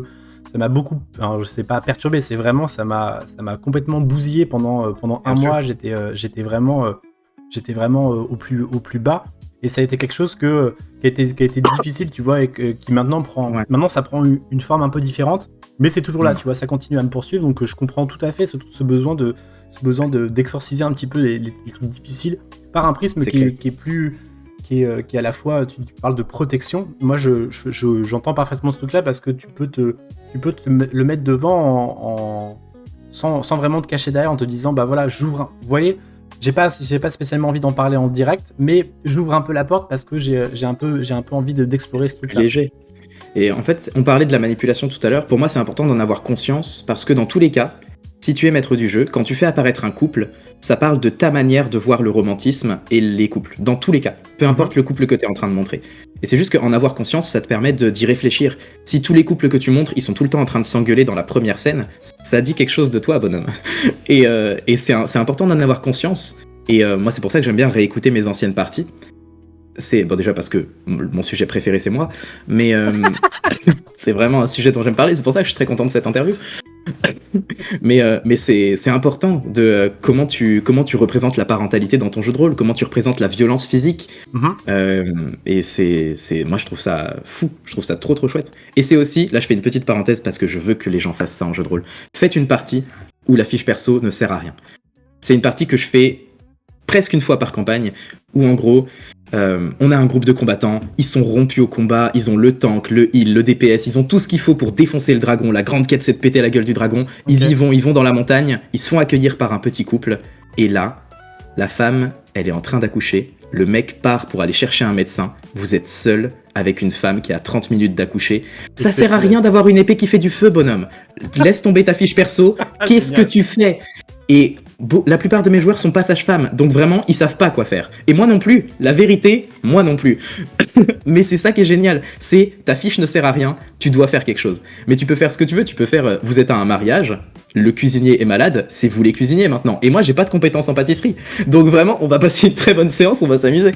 Ah, pas mal, je trouve que c'est une très bonne idée. Je mets ça dans un coin de ma tête, je le retiens, ça peut être très intéressant. C'est vrai que sortir complètement de ta... Je trouve que c'est chouette parce que ça sert plusieurs buts. Non seulement ça sort un peu de ta campagne, donc ça crée une petite une respiration, une parenthèse dans le rythme, etc. Mais en plus, ça amène vraiment quelque chose de nouveau, donc ça va vraiment être très disruptif dans quelque chose, et ça peut aussi, ça peut servir plein de trucs, ça peut créer du lien, plein de trucs, mais entre parenthèses ta notion de JDR préférée, mais vraiment, je trouve que c'est une très bonne idée. Je note. Jouer hors du cadre, c'est vraiment un truc, j'en parlais à ma communauté là, on discutait un peu de si on devait avoir un gimmick en 2 mots, comme les stats qui fait jouer du personnel et viscéral, nous ce serait quoi ? Et du coup j'ai pas mal réfléchi, j'ai essayé de poser le mien, et moi dans ma tête, ce serait subversif et communautaire, parce que j'aime bien prendre les attentes des joueurs à rebrousse-poil, et communautaire parce que mon jeu de rôle, il est vraiment teinté de tous mes joueurs, quoi. Il y a le lore, les grands héros, c'est que des anciens personnages de joueurs, tu vois. Tout répond aux attentes des gens qui ont joué avec moi et à mes attentes à moi. Et du coup, j'ai posé la question à ma communauté, et c'est vraiment quelque chose qui revient beaucoup, le côté communautaire. Bon, il y en a qui disent que c'est juste qu'on est une secte, mais le côté que chacun laisse son empreinte et que je suis le grand gourou, c'est vraiment quelque chose qui dénote à la fin. Du coup, j'aime bien faire jouer hors du cadre. C'est un peu là où tu mets ta patte et ton empreinte. Ça rejoint une notion dont on avait discuté un petit peu avant. Est-ce que c'est ça aussi, avoir son propre style ? Tu penses que c'est important de pouvoir mettre quelque chose sur, en tout cas, de mettre des mots sur une manière de faire ? On construit pas son style en parlant. On construit son style en pratiquant, tu vois. C'est en forgeant qu'on devient forgeron. Mais une fois que tu as passé un certain niveau de compétence, te questionner dessus, c'est pertinent. Il y a une échelle comme ça de la compétence qui est sur l'inconscience et la compétence. Au début, t'es inconscient et incompétent. Tu sais même pas que t'es naze. Et c'est normal, c'est parce que tu commences. Et au bout d'un moment, quand tu t'intéresses au jeu de rôle, tu fais tes premières séances, tes premières parties, tu te rends compte que t'es incompétent. Tu te rends compte que tu pourrais mieux utiliser l'ellipse, qu'il y a des systèmes bien faits et tout. Tu te rends compte que t'es nul à chier, mais c'est le début. Ensuite, t'as la compétence. Il fait mal, ce premier mur, il fait très mal. Hein. C'est pour n'importe quel corps ou n'importe quoi que tu entreprends. Je suis assez d'accord avec la boucle de « Ouah, c'est trop bien, vas-y, il y a plein de trucs, c'est super, je suis trop fort. » Et le premier mur que tu prends, c'est « Non, en fait, je suis trop nul. Celui-là, il fait super mal. » Tu te rends compte que tu sais rien. Tu sais que tu ne sais rien. Ensuite, t'as la compétence consciente. Ça veut dire que si tu connais les outils, et quand tu y fais attention, tu peux les utiliser, mais ça te demande un effort, tu vois, ça demande une attention toute particulière, et si tu te relâches, tu redeviens à un niveau un peu plus bas. Et le niveau, le topissime, c'est quand t'es conscient, t'es compétent de manière inconsciente. T'as plus besoin d'y penser, tu utilises les outils qui sont dans ta valise de maître du jeu, et tu fais la menée de partie sans t'en rendre compte. Pour toi, ça devient naturel de relancer la balle, ça devient naturel d'essayer d'aller chercher quelque chose de personnel et de viscéral, tu vois, t'as plus besoin d'y penser, ça devient juste fluide. Et ça, c'est le dernier niveau de compétence. Et alors, en fait, à chaque fois que tu découvres un nouvel outil, tu refais le cycle un petit peu, et à chaque fois que tu découvres un nouveau champ de compétences, tu refais le cycle encore. Du coup, trouver son style, en fait, c'est long. C'est, Très, très long. je suis très d'accord avec ça. On m'a déjà posé la question. Je crois que c'est toi d'ailleurs qui m'a demandé comment est-ce que tu définirais justement en 2 mots Oui. ta façon de faire et qui finalement ton identité en tant que rôliste. Moi, tu vois, je me suis retrouvé très comment dire, pas en porte-à-faux, tu vois, mais à me dire ah ouais, en fait, je me suis jamais posé la question. Et moi, j'aurais plus tendance à renvoyer la balle. Bah en fait, c'est quoi, je demanderais c'est quoi ce que tu perçois et ce qui serait pertinent, tu vois. Et quitte à demander ça à plein de gens et à en faire une synthèse en me disant ah ouais, finalement c'est ça le truc. Et je pense que on n'arrête pas de le citer, mais pour les stats ça a été un peu pareil. Je pense que c'est quelque chose qui l'a beaucoup plu. Qui lui a beaucoup plu, en tout cas qu'il anime vraiment. Il a réussi à le mettre le doigt dessus en mettant une petite formule qui va bien. Mais je suis assez admiratif de ça, en fait, de pouvoir se dire ok, moi mon truc à moi, mon style, c'est ça, tu vois. Je sais le faire aujourd'hui en pâtisserie parce que justement ça rejoint ce que tu disais tout à l'heure. C'est quelque chose que j'ai éprouvé et en tout cas j'ai pu le confronter plusieurs fois à plein de choses en me disant voilà, moi aujourd'hui ce que j'aime, pour parler concrètement en pâtisserie, c'est la sobriété et le goût, tu vois. Pour moi, t'as pas besoin d'en mettre des tartines, faut juste être percutant et faut que c'est vraiment c'est ça. Pour moi, c'est sobriété et percussion, tu vois. Ce serait ça mon style de pâtisserie, quoi. C'est très simple, mais par contre, en fait, il faut que ça se soit fort, quoi.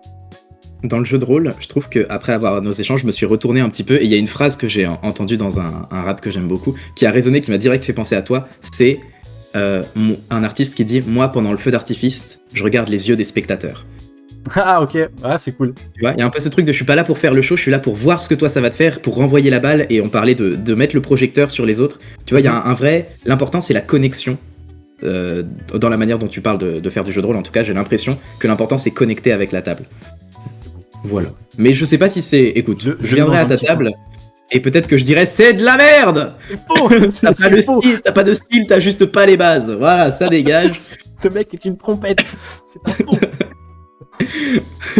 C'est une fraude. C'est une fraude. Et non, en fait, tu vois, et pour le coup, j'en profite pour placer une petite pub. Si vous voulez savoir comment je maîtrise, vous avez ma campagne qui est disponible et aussi des one-shots. Et donc, ça peut vous donner une bonne idée. Les liens sont un peu partout, là, à gauche. C'est faux, je sais pas le faire. J'en suis pas encore au niveau de compétence où je peux dire cliquez ici et clac. Tu vois, ça vient petit à petit, mais ça, je sais pas encore le faire. Mais pour rebondir là-dessus, il y a quelque chose qui te caractérise aussi, et c'est pour ça aussi que je voulais t'avoir. C'est que toi, t'es ce qu'on appelle un MJ payant. Et moi, je trouve ça hyper intéressant parce que, en gros, pour te resituer un peu le truc, c'est quelque chose que moi, je suis pas quelqu'un qui suis trop, entre guillemets, trop attaché à l'argent. Tu vois, je vais pas rentrer dans le truc de l'argent fait pas le bonheur. C'est faux. Tu vois, si t'as pas de thune, et en tout cas, si t'as jamais connu la galère, tu sais pas apprécier à quel point c'est bien d'avoir une situation stable. Vraiment, c'est pour moi, c'est hyper important. Et l'argent a de la valeur. Et pour le coup, je suis quelqu'un qui suis généreux et qui aime bien en fait donner quelque chose auquel je crois. Tu vois, avant de te redonner la parole, il y a quelque chose qu'avait fait le bon MJ il y a plusieurs années en arrière, quand moi j'ai commencé le jeu de rôle, c'est qu'il avait proposé une sorte de formation, tu vois. Et en tout cas, plusieurs petits modules sur l'antre du guerrier. L'antre du guerrier. Et moi, ça a ouvert une porte dans mon crâne qui a été fantastique parce que justement, ça m'a donné un cadre des contraintes dans lesquelles travailler pour réussir à débloquer ma situation. Et vraiment, ça m'a vraiment profondément aidé. Et après, j'ai découvert d'autres trucs. Et du coup, il faisait payer ce module-là. Et franchement, je crois que c'était à l'époque, c'était peut-être 20 ou 30 balles, quelque chose comme ça. Mais moi, je me suis dit, putain, franchement, vas-y, ces mecs-là, je le sens bien, ça me ferait plaisir, ces vidéos, elles me plaisent, etc. Et ça m'a vraiment fait plaisir de non seulement de participer à quelque chose, mais en plus, en retour, de recevoir quelque chose qui m'a vraiment, vraiment aidé, tu vois. Et donc, donc je sais que toi, tu entre guillemets, tu fais payer ton jeu de rôle. Alors, ouais. J'aimerais bien que tu m'en parles un peu plus. Comment est-ce que ça marche ? Comment est-ce que tu en es venu à ce moment-là à changer un petit peu ta manière de faire, etc. Bah, du coup, déjà, moi, je suis né dans une famille de musiciens, d'artistes, et du coup, pour moi, c'est naturel que tu dois faire ce que tu aimes, et ensuite, quand tu deviendras bon, tu seras payé pour le faire. J'ai grandi là-dedans, et j'ai été artiste de cirque, j'ai été animateur. Et du coup, pour moi, c'est vraiment, si tu développes suffisamment de compétences, tu seras rémunéré à la hauteur de ça. Bon, le monde n'est pas aussi juste que ça, malheureusement. En vrai, c'est pas ça qui se passe. Moi, En vrai, c'est pas ça. Je peux t'en parler. En vrai, aussi, c'est pas ça. Mais en tout cas, développer de la compétence aide à la valoriser ensuite. C'est juste que valoriser sa compétence, c'est aussi une compétence. C'est ça le truc un petit peu complexe. Mais bon, là, ça s'appelle juste le marketing. Et du coup, comment j'en suis arrivé là ? J'ai fait du jeu de rôle pendant longtemps, avec des potes. En 2020, on s'est lancé sur Internet, on était public, on a ouvert un serveur Discord, et des gens ont rejoint. Mais moi, j'avais une bande de potes et on jouait, on était 10, tu vois. Et je faisais tourner 2 groupes de joueurs. Et là, d'un seul coup, en quelques mois, on est 100, et je deviens public, c'est un peu déconnant, mais il y a des gens qui viennent de nulle part, que je connais pas, et qui peuvent critiquer mon système, venir à ma table. Et j'ai fait jouer comme ça quelques années, et début 2024, j'avais beaucoup de projets. J'avais, entre les amis illustrateurs, entre les amis qui sont ingénieurs du son, je me suis dit, j'ai plein de trucs, j'ai envie de faire un album qui parle de jeux de rôle, tu vois, où ça parle vraiment avec une ambiance un peu pop culture, j'ai envie de faire une bande dessinée, j'ai envie de faire un jeu de tarot, j'ai envie de sortir mon jeu de rôle, et tout ça, ça demande des sous. Et je suis un jeune homme de 24 ans, j'ai pas 10 000 balles à mettre dans ma propre bande dessinée, tu vois. Et je sais pas la dessiner moi-même, donc je peux pas juste y mettre du temps jusqu'à la faire moi-même. Je sais pas dessiner, je suis une brêle. Du coup, j'en ai parlé un petit peu à la communauté, et je me suis dit, qu'est-ce qu'on peut mettre en place pour que mes projets, ils aboutissent ? Ils ont besoin d'argent, comment on peut gagner cet argent ensemble ? Et du coup, ils se sont dit, bah écoute, nous, en fait, ça a été une discussion avec les gens à ma table, qui disaient, bah on peut payer, mais il faudrait qu'il y ait quelque chose en plus, tu vois, faudrait qu'il y ait une valeur ajoutée. Et du coup, je me suis mis à essayer de rendre tout ça un petit peu plus pertinent. Par exemple, on fait des séances, et mon premier actual play, c'est des séances qui sont illustrées. Un de mes joueurs, il est illustrateur, et les séances, elles sont illustrées. À la fin, il fait 1 ou 2 croquis des scènes les plus impactantes. Ok, stylé. Et on a eu plein de choses comme ça, et je l'ai fait après, je l'ai rendu un petit peu périn. On a eu les cartes de l'oracle, donc c'est un système de cartes qui aide à faire du jeu de rôle improvisé. Les cartes, elles représentent les joueurs les plus iconiques qui nous ont soutenus financièrement pour que le projet il arrive à terme. Ok. Et du coup, il y a plein de trucs comme ça. La bande dessinée, on va la payer grâce aux petits abonnements que tout le monde prend. Mais en échange, il y en a qui vont apparaître dans le fond de la bande dessinée. Il y en a ils ont fait toutes les relectures avec moi. Tous les gens qui me suivent, il y en a 8, ils ont déjà vu les 64 pages du storyboard. Tu vois, ils savent ce que c'est la BD déjà. Du coup, l'idée, c'est comment tu valorises le soutien financier des gens. Du coup, j'ai fait ça. J'ai fait des séances payantes où je me suis dit, bon, il faut que j'ai un artiste qui me fasse des illustrations, il faut que j'ai un ingé son qui gère mon son à ma place, parce que, encore une fois, c'est pas ma compétence. Il faut que je mette un maximum de compétences pour que ça vaille vraiment le coup. Et du coup, l'idée, c'est juste, on développe assez de compétences pour que ça vaille le coup. Si les gens nous font confiance, on va essayer de se montrer à la hauteur. Et au début, c'était genre 1 euro pour rentrer dans ma séance, tu vois. Et ça paye même pas le temps que j'ai investi, tu vois, si on fait un petit peu un rapport temps-truc. Mais je me mettais trop la pression. Et puis s'il y a des gens qui disent, moi je paye pas pour des jeux de rôle, il y a pas de problème. Tu vois, que les gens gardent leur argent, moi je montre ce que je fais, et puis les gens feront leur retour. Et si je me prends un bad buzz, je l'aurais mérité, tu vois. Si jamais je vends vraiment de la merde, ça se saura dans pas longtemps. Donc ouais, c'était important pour moi parce que le jeu de rôle prend un peu de place et j'ai envie qu'il en prenne plus, mais les projets demandent de l'argent, quoi. Du coup, il faut que l'argent il vienne de quelque part et je peux pas tout mettre moi-même. J'investis déjà un peu dans mon jeu de rôle pour payer des artistes et tout. Et là, je voulais juste que ça vienne à l'équilibre, tu vois. Que tous les projets qu'on sort régulièrement, on sort une gazette, un espèce de journal qui raconte ce que font les joueurs principaux, les joueurs qui nous soutiennent financièrement. Et c'est des joueurs que je fais jouer hebdomadairement, tu vois. Toutes les semaines, je les fais jouer. Même l'année 2024, on les faisait jouer 2 fois par semaine.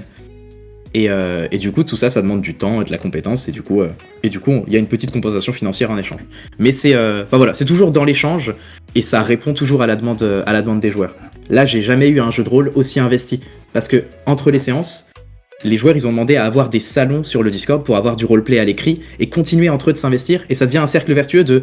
Comme on s'investit financièrement, ça a une petite valeur en plus, donc on s'investit plus dans le jeu, donc le jeu il est merveilleux quand t'as des joueurs investis. Et du coup c'est quelque chose qui se nourrit, il y a des joueurs qui ont commencé à devenir maîtres du jeu, du coup on fait jouer de plus en plus de monde, juste parce que on a c'est un prétexte en fait. L'argent c'est juste un prétexte pour que tout le monde s'investisse plus, et la plupart des gens peuvent se permettre de mettre un petit abonnement à 2 €, tu vois, dans mon jeu de rôle. Mais d'un seul coup ça crée une envie, une émulsion, ça crée beaucoup plus d'énergie autour de la pratique.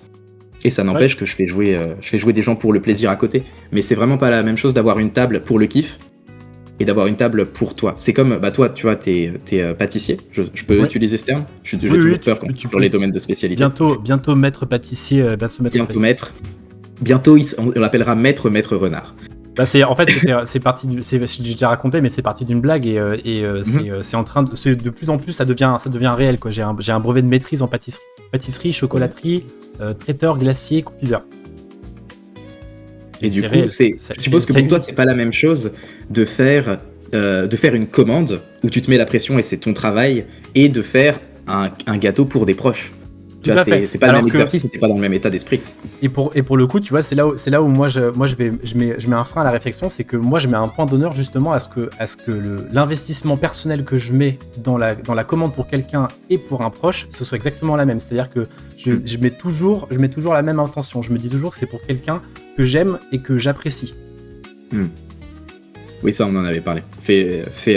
Quand tu fais ce que tu fais, fais-le comme si c'était pour ta fille, fais-le comme si c'était pour ton proche. Pour ta maman, pour quelqu'un qui est très proche, pour quelqu'un que t'as pas vu depuis longtemps et que tu veux pas forcément, que t'as envie d'impressionner, mais que t'as envie qu'elle ressente énormément de plaisir. Moi, c'est un truc sur lequel je mets un point d'honneur depuis des années et je dérogerai jamais de ce truc-là. Si j'arrête de faire ça, en fait, j'arrête le métier, je fais autre chose. Je vais vendre des assurances, tu vois.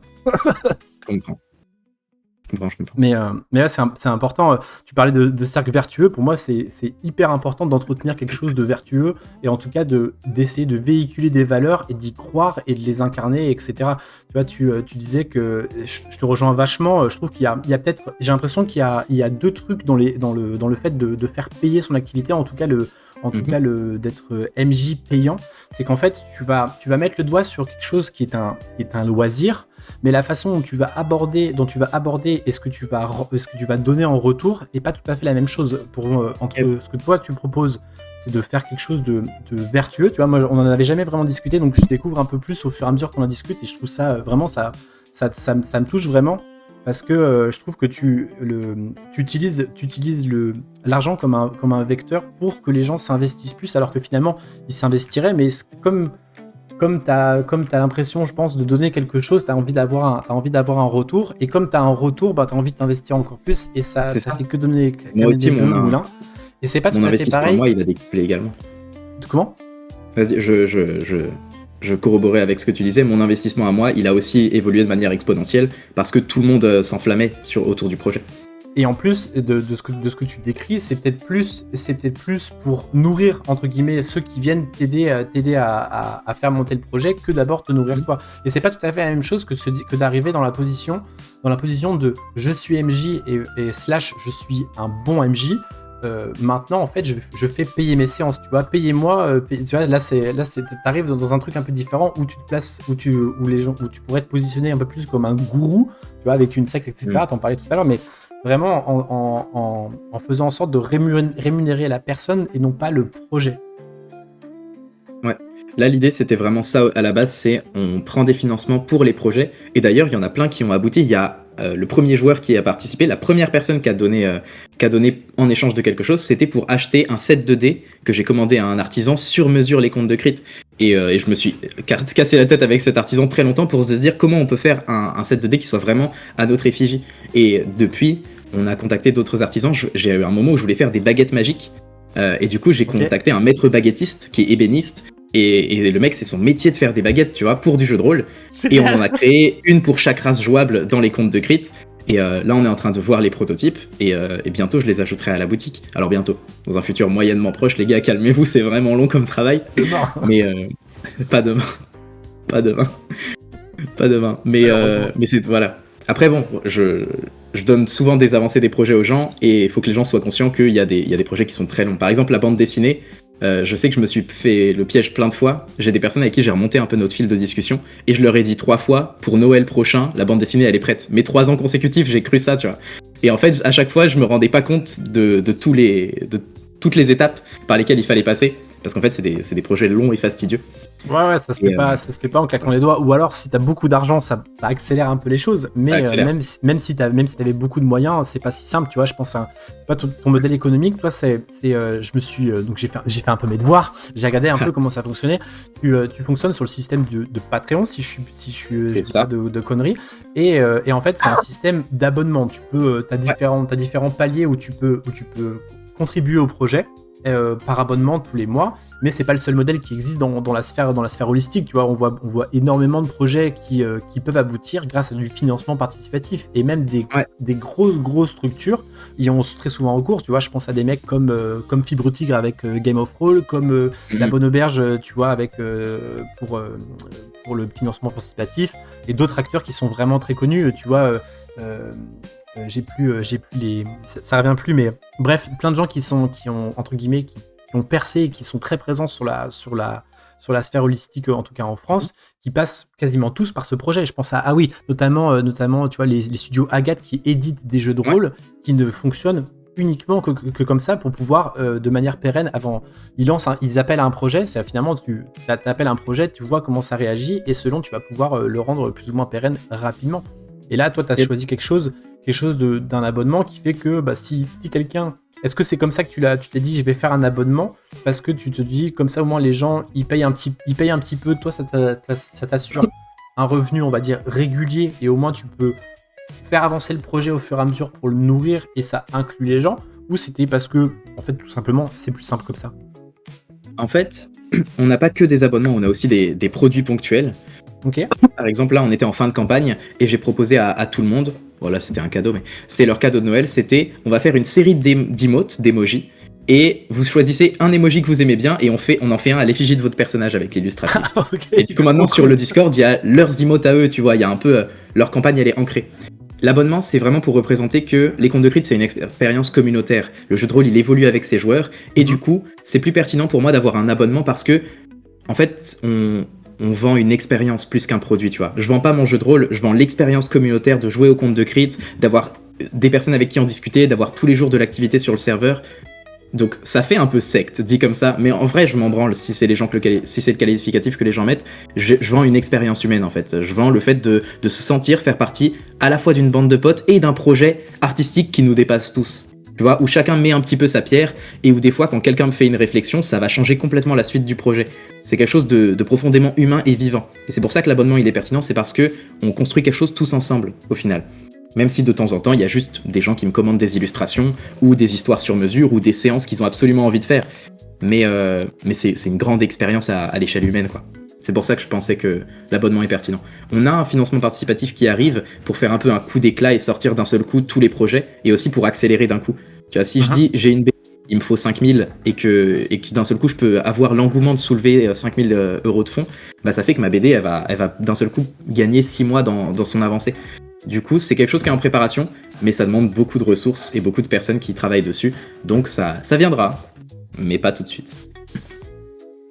En tout cas, moi je te souhaite le meilleur et la réussite de tes projets, parce que c'est pas rien, je trouve, de mettre en branle quelque chose qui nous tient à cœur, et quand en plus on se sent soutenu non seulement par ses proches mais par des gens à l'extérieur, ça donne encore plus de cachet et d'envie de réussir, et surtout pas décevoir, quoi. C'est clair. Et c'est un peu pour rendre à la communauté tout ce qu'elle m'a donné, tu vois. Je dis souvent, quand je parle de l'équipe Les Contes de Crypte, je parle souvent d'un équipage, et parce que en fait, j'irai nulle part tout seul, tu vois. Je peux pas faire Les Contes de Crypte à moi seul. Tu vois, Les Contes de Crypte, c'est un bateau qu'on a construit avec tout ce qu'on a trouvé pendant l'aventure, et l'équipage, c'est vraiment les 300 personnes qui participent et qui envoient des messages tous les jours. C'est chaque personne qui un jour m'a parlé de jeux de rôle a participé à Les Contes de Crypte. C'est beau. Et je me dis, t'as forcément, doit y avoir le revers de la pièce, tu vois. Je parlais tout à l'heure des MJ qui se starifient, alors à bon ou à mauvais escient, et là chacun met un peu ce qu'il veut dedans, mais est-ce que du coup t'as dû recevoir, je pense, une pelletée de critiques assez virulente pour le fait que tu sois payant, et tu vois, moi c'est un truc qui me parle un peu, tu vois, parce que je me dis, quand tu fais quelque chose dans lequel tu mets du cœur, et que t'as un mauvais retour, ou en tout cas vraiment un retour méchant, ça blesse toujours un peu. Est-ce que toi, ça t'est déjà arrivé d'avoir des mauvais retours, et comment un peu tu deals avec ça? En tout cas, depuis le début et aujourd'hui, parce que j'imagine que ça a peut-être évolué. Ça a beaucoup évolué. Bon, déjà, j'ai toujours été quelqu'un qui est un peu hors du cadre. Bon, je reste un normie, hein. Je suis un mec hétéro, cisgenre, blanche. Je suis relativement normie, je m'en sors bien. Ouais, mais tu mets un nez rouge pour aller amuser les enfants. Ouais, voilà. Bon, mon métier, il est normal, à part que je suis clown. Mais oui, c'est vrai que j'ai fait ça. Les gens me croient pas, hein. Tu sais, des fois, je raconte ma vie et les gens pensent que je mens. C'est terrible. Mais bref, je suis un peu hors cadre. Et du coup, en plus, je monte sur scène depuis que j'ai 6 ans à peu près. Donc, si tu veux, des critiques et des gens qui se foutent de ma gueule, j'en ai eu toute ma vie. Et j'ai un peu ce truc de... y a personne qui est vraiment méchant, mais parfois les gens font des choses méchantes.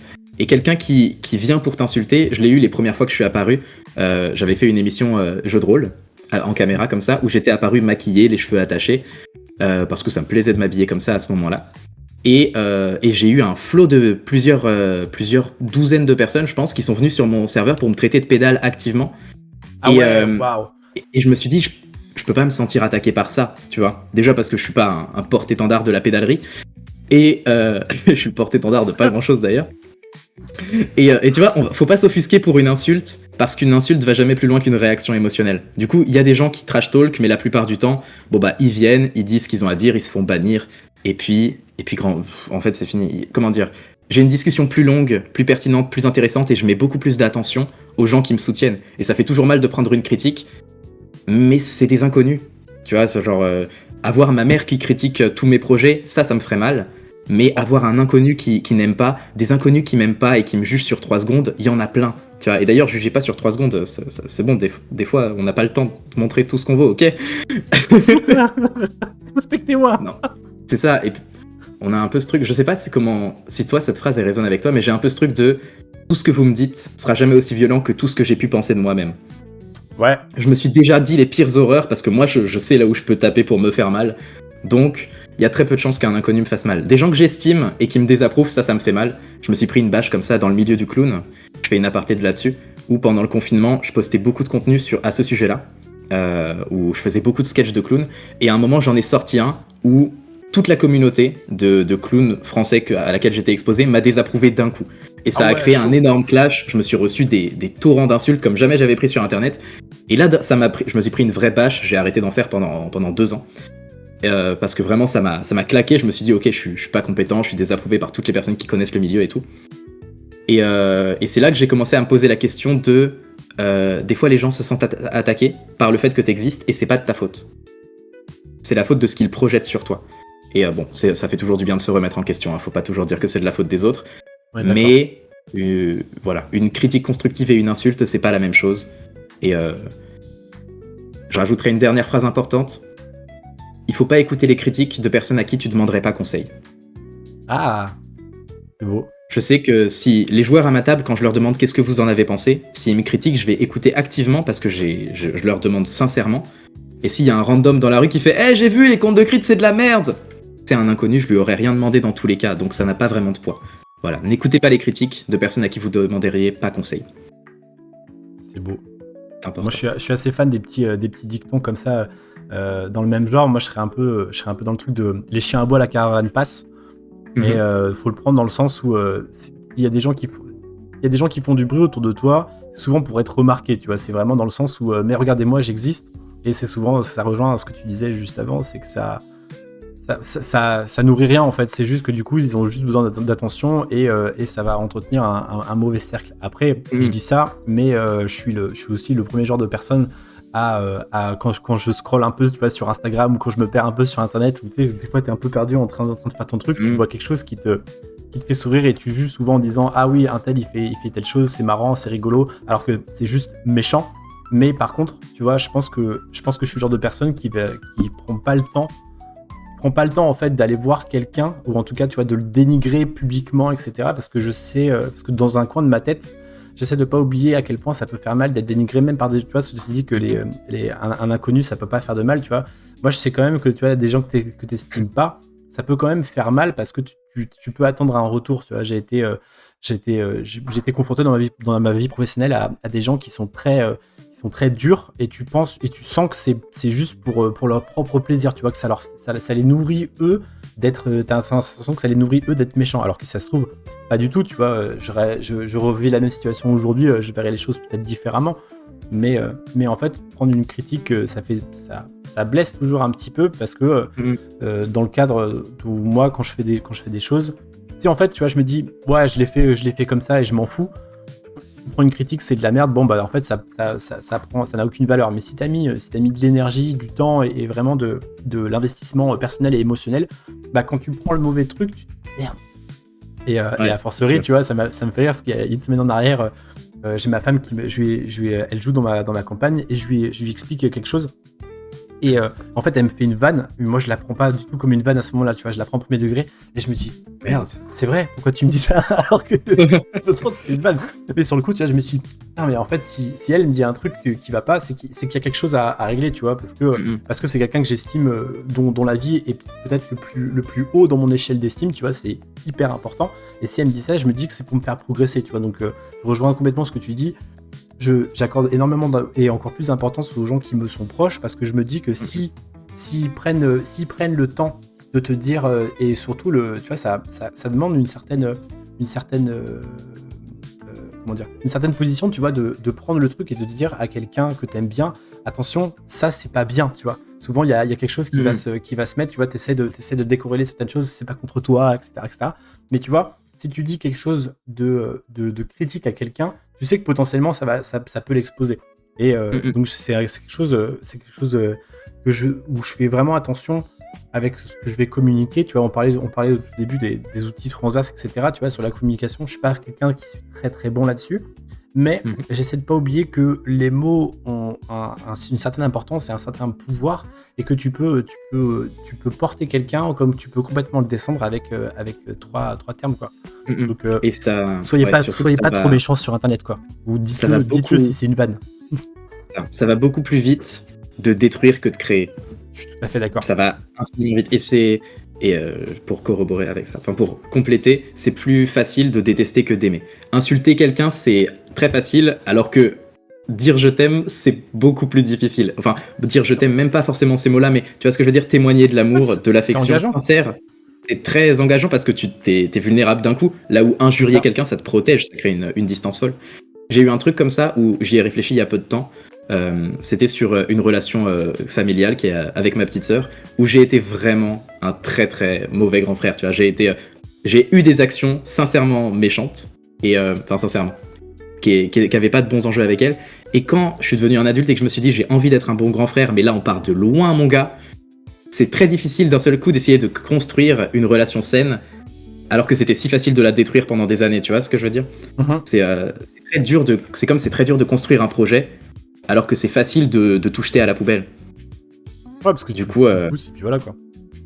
Toujours beaucoup de respect pour les gens qui se donnent la peine de créer des choses, et pour les artistes, mais au sens très large de l'art, quoi. Pour les gens qui créent des trucs. Voilà. Il y a artistes, hein.